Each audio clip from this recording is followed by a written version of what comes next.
Hello അസ്സലാമു അലൈക്കും welcome back to my channel. അപ്പോൾ ഇന്ന് വന്നിട്ടുള്ളത് റാഗിപ്പൊടി വെച്ചിട്ട് ഹെൽത്തി ആയിട്ടുള്ള ഒരു ഐറ്റമാണ് ഇന്ന് റെഡിയാക്കി എടുക്കുന്നത്. ഇത് നമുക്ക് ഈവനിങ് സ്നാക്കായിട്ടും രാവിലെ ബ്രേക്ക്ഫാസ്റ്റ് ആയിട്ടും ഒക്കെ നമുക്ക് കഴിക്കാം കേട്ടോ. അപ്പോൾ റാഗിപ്പൊടിക്ക് ഒരുപാട് ഗുണങ്ങളുള്ള ഒരു ഐറ്റം അല്ലേ. അമിതവണ്ണമുള്ളവർക്കും അതേപോലെ തന്നെ രക്തക്കുറവ്, ഷുഗർ, കൊളസ്ട്രോൾ എല്ലാത്തിനും ഉപയോഗിക്കുന്ന ഒരു ഐറ്റമാണ് നമ്മുടെ റാഗിപ്പൊടി. അപ്പോൾ എങ്ങനെയാണെന്ന് കണ്ടു നോക്കാം. അപ്പോൾ ഇന്ന് ഞാൻ വന്നിട്ടുള്ളത് റാഗിപ്പൊടി വെച്ചിട്ട് നല്ലൊരു കിടിലൻ സ്നാക്കാണ് നമ്മളിവിടെ റെഡിയാക്കി എടുക്കുന്നത്. ഇപ്പോൾ നമുക്കിത് ബ്രേക്ക്ഫാസ്റ്റ് ആയിട്ടും ഈവനിങ് സ്നാക്കായിട്ടും നമുക്ക് എടുക്കാം കേട്ടോ. അപ്പോൾ നമ്മുടെ റാഗിപ്പൊടിയുടെ ഗുണങ്ങളെന്ന് പറഞ്ഞു കഴിഞ്ഞാൽ ഒരുപാട് ഗുണങ്ങളുള്ള ഒരു ഐറ്റമാണ്. കൊളസ്ട്രോളിനായാലും ഷുഗറിനായാലും അതേപോലെ തന്നെ നമുക്ക് വെയ്റ്റ്ലെസ് കീപ്പ് ചെയ്യുന്നവർക്കൊക്കെ ഇത് ഉപയോഗിക്കാവുന്നതാണ്. അപ്പോൾ ഞാൻ പറയാതെ തന്നെ നിങ്ങൾക്ക് ഇതിൻ്റെ ഒരുപാട് ഗുണങ്ങൾ അറിയാം. അപ്പോൾ നമ്മളിവിടെ 250 ml കപ്പിൽ 2 കപ്പ് റാഗിപ്പൊടി എടുത്തിട്ടുണ്ട്. അതിനോടൊപ്പം തന്നെ അതേ സെയിം കപ്പിൽ തന്നെ 1.5 കപ്പ് നിലക്കടല ഞാനത് വറുത്ത് നല്ലപോലെ തൊലിയൊക്കെ കളഞ്ഞെടുത്തിട്ടുണ്ട്. പിന്നെ നമുക്ക് വേണ്ടത് ഒരു തേങ്ങ എടുത്തിട്ടുണ്ട്. അതേപോലെ തന്നെ ഒരു പിഞ്ച് നല്ല ജീരകം, ഒരു 6-7 ഏലക്ക. ഞാനിപ്പോൾ 5 ഏലക്ക എടുത്തിട്ടുണ്ട്.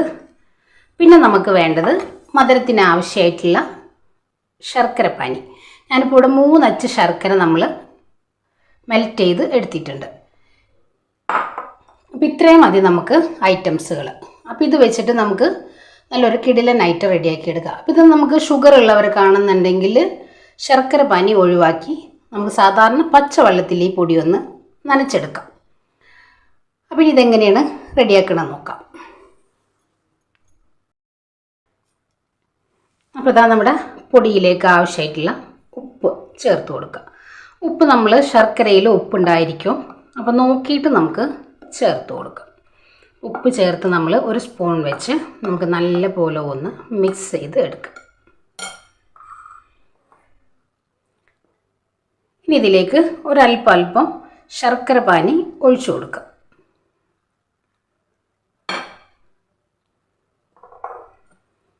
ഒന്ന് മിക്സ് ചെയ്ത് എടുക്കാം.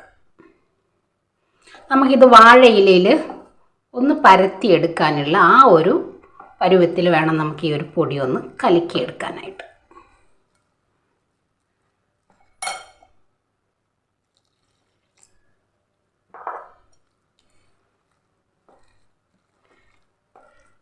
നല്ലപോലെ ഒന്ന് കലക്കിയെടുക്കുക.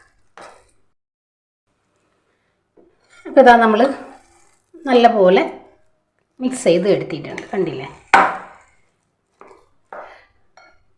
ഇത്രയും നമുക്ക് ബാക്കി വന്നിട്ടുണ്ട്. പിന്നെ ഇത് മാറ്റി വെക്കാം.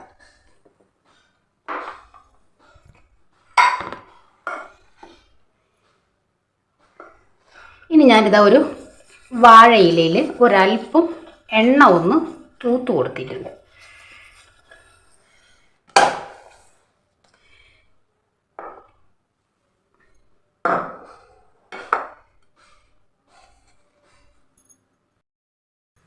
പിന്നെ ഞാനിതാ ഇതേപോലെ വാഴയില ഒന്ന് പരത്തിയെടുക്കുക.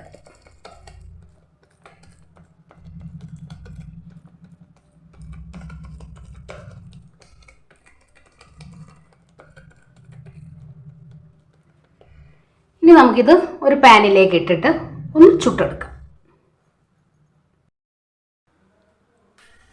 പിന്നെ ഞാനിതാ ഒരു പാൻ വെച്ച് കൊടുത്തിട്ടുണ്ട്.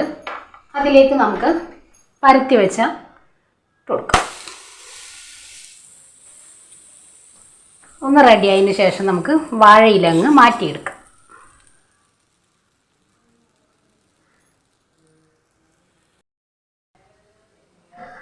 പിന്നെ നമുക്ക് വാഴയിലങ്ങ് മാറ്റിയെടുക്കാം. ഒരു വശം റെഡി ആയിട്ടുണ്ട്. ഇത് തിരിച്ചിട്ട് കൊടുക്കാം.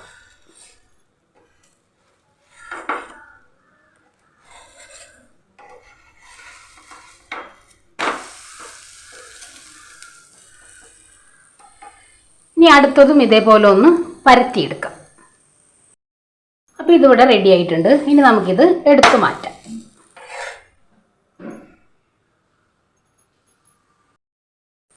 അപ്പോൾ ഇതാ നമ്മളിവിടെ രണ്ടാമതൊന്ന് പരത്തി ഇതേപോലെ റെഡിയാക്കി എടുത്തിട്ടുണ്ട്. അപ്പോൾ ഇതാ ഞാനിവിടെ വാഴയിലയിൽ ചുട്ടെടുത്ത നമ്മുടെ റാഗി ഇതേപോലെ ഇങ്ങനെ നുറുക്കിയിട്ടിട്ടുണ്ട്. നല്ല പോലെ അങ്ങ് തണുത്ത് വന്നിട്ടുണ്ട്. ഇനി നമുക്കിത് മിക്സിയുടെ ജാറിലേക്ക് ഇട്ടിട്ട് നല്ല പോലെ ഒന്ന് പൊടിച്ചെടുക്കാം. അപ്പോൾ ഇതാ നമ്മൾ നല്ല പോലെ പൊടിച്ചെടുത്ത് കൊണ്ടുവന്നിട്ടുണ്ട്. ഇനി ഇതൊരു ബൗളിലേക്ക് നമുക്ക് മാറ്റിയെടുക്കാം.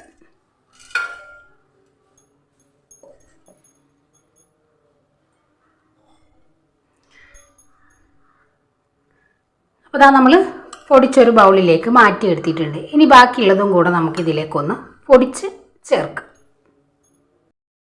അപ്പോൾ നമ്മളിവിടെ 2 ബാച്ചായിട്ട് നമ്മുടെ റാഗി ഇവിടെ പൊടിച്ചെടുത്തിട്ടുണ്ട്.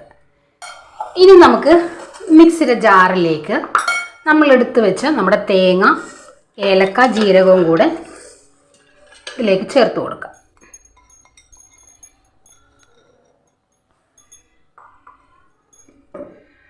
ഇതിനോടൊപ്പം തന്നെ നമ്മളെടുത്ത് വെച്ച നമ്മുടെ നിലക്കടല ഒരല്പം ഞാനിങ്ങോട്ട് മാറ്റിയെടുക്കുന്നുണ്ട്. നമ്മളൊന്ന് ക്രഷ് ചെയ്ത് ഇട്ട് കൊടുക്കുക. നമുക്ക് അത്യാവശ്യം ഒരു ഫൈനായിട്ട് തന്നെ പൊടിച്ചെടുക്കാം. അപ്പോൾ ഇനി ഇതിലേക്ക് ഞാനിതാ ഒരു 1.5-2 ടേബിൾ സ്പൂൺ എടുക്കുക ശർക്കര ഒന്ന് മെൽറ്റ് ചെയ്ത് ഇട്ട് കൊടുത്തിട്ടുണ്ട്. നിങ്ങൾക്ക് താല്പര്യം ഉണ്ടെങ്കിൽ ചേർത്ത് കൊടുത്താൽ മതി, ഇല്ലെങ്കിൽ കുഴപ്പമൊന്നുമില്ല. നമ്മൾ ശർക്കര പാനിയിൽ റെഡിയാക്കി എടുത്തിട്ടുള്ള റാഗിപ്പൊടി ആയതുകൊണ്ട് നമുക്ക് ഇനി മധുരത്തിൻ്റെ ആവശ്യമില്ല. അപ്പം എന്നാലും ഇവിടെ ഞാൻ കുട്ടികൾക്ക് ഇഷ്ടമാണ്, അപ്പോൾ അതുകൊണ്ടാണ് നമ്മളിതിലേക്ക് ശർക്കര വീണ്ടും ചേർത്ത് കൊടുത്തിട്ടുള്ളത്.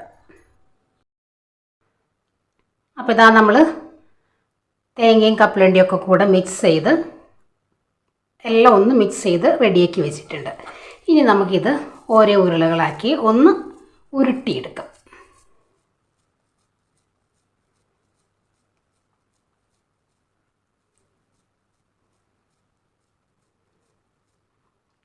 ഇതേപോലെ അങ്ങ് ഉരുട്ടിയെടുക്കാം.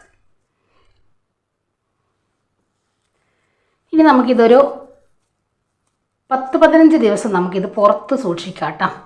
ഒട്ടും വെള്ളത്തിൻ്റെ നനവില്ലാതെ നമുക്കൊരു കണ്ടെയ്നറിലാക്കി അടച്ചു വെച്ച് നമുക്കിത് എടുത്തു വെക്കാവുന്നതാണ്. കണ്ടില്ലേ, നല്ലൊരു ഹെൽത്തി ആയിട്ടുള്ള നല്ലൊരു കിടിലൻ സ്നാക്കും കൂടെയാണിത്. പിള്ളേർക്കൊക്കെ ക്ലാസ് കഴിഞ്ഞ് വരുമ്പോൾ ചെയ്തു കൊടുക്കാൻ പറ്റിയിട്ടുള്ള നല്ലൊരു ഐറ്റം. അപ്പോൾ നമുക്കിതെല്ലാം ഒന്ന് ഉരുട്ടി ഒരു പ്ലേറ്റിലേക്ക് അങ്ങ് മാറ്റിയെടുക്കാം. അപ്പോൾ ഇതാ നമ്മളിവിടെ റാഗിപ്പൊടി വെച്ചിട്ട് നല്ലൊരു കിടിലൻ സ്നാക്ക് ഇവിടെ റെഡിയാക്കി എടുത്തിട്ടുണ്ട്. വൈകിട്ടുള്ള ചൂട് ചായക്കൊപ്പം കഴിക്കാൻ പറ്റിയിട്ടുള്ള നല്ലൊരു ഹെൽത്തി ആയിട്ടുള്ള ഒരു ഐറ്റമാണ് നമ്മൾ റെഡിയാക്കി എടുത്തിട്ടുള്ളത്. പിള്ളേരൊക്കെ ക്ലാസ് കഴിഞ്ഞ് വരുമ്പോൾ അവർക്കൊക്കെ ചെയ്തു കൊടുക്കാൻ പറ്റിയിട്ടുള്ള നല്ലൊരു ഐറ്റം. ഇത് നമുക്ക് 1-2 ആഴ്ച വരെയൊക്കെ പുറത്ത് സൂക്ഷിക്കാവുന്നതാണ് കേട്ടോ. അപ്പോൾ എല്ലാവർക്കും നമ്മുടെ വീഡിയോസ് ഇഷ്ടമാണെന്ന് വിശ്വസിക്കുന്നു. അപ്പോൾ എല്ലാവരും ഒന്ന് ട്രൈ ചെയ്ത് നോക്കുക. അതേപോലെ തന്നെ ഫീഡ്ബാക്കും കൂടെ അറിയിക്കാൻ മറക്കരുത്. അപ്പോൾ ഇൻഷാ അല്ലാഹ് നാളെ മറ്റൊരു വീഡിയോ കാണുന്നവരെ അസ്സലാമു അലൈക്കും.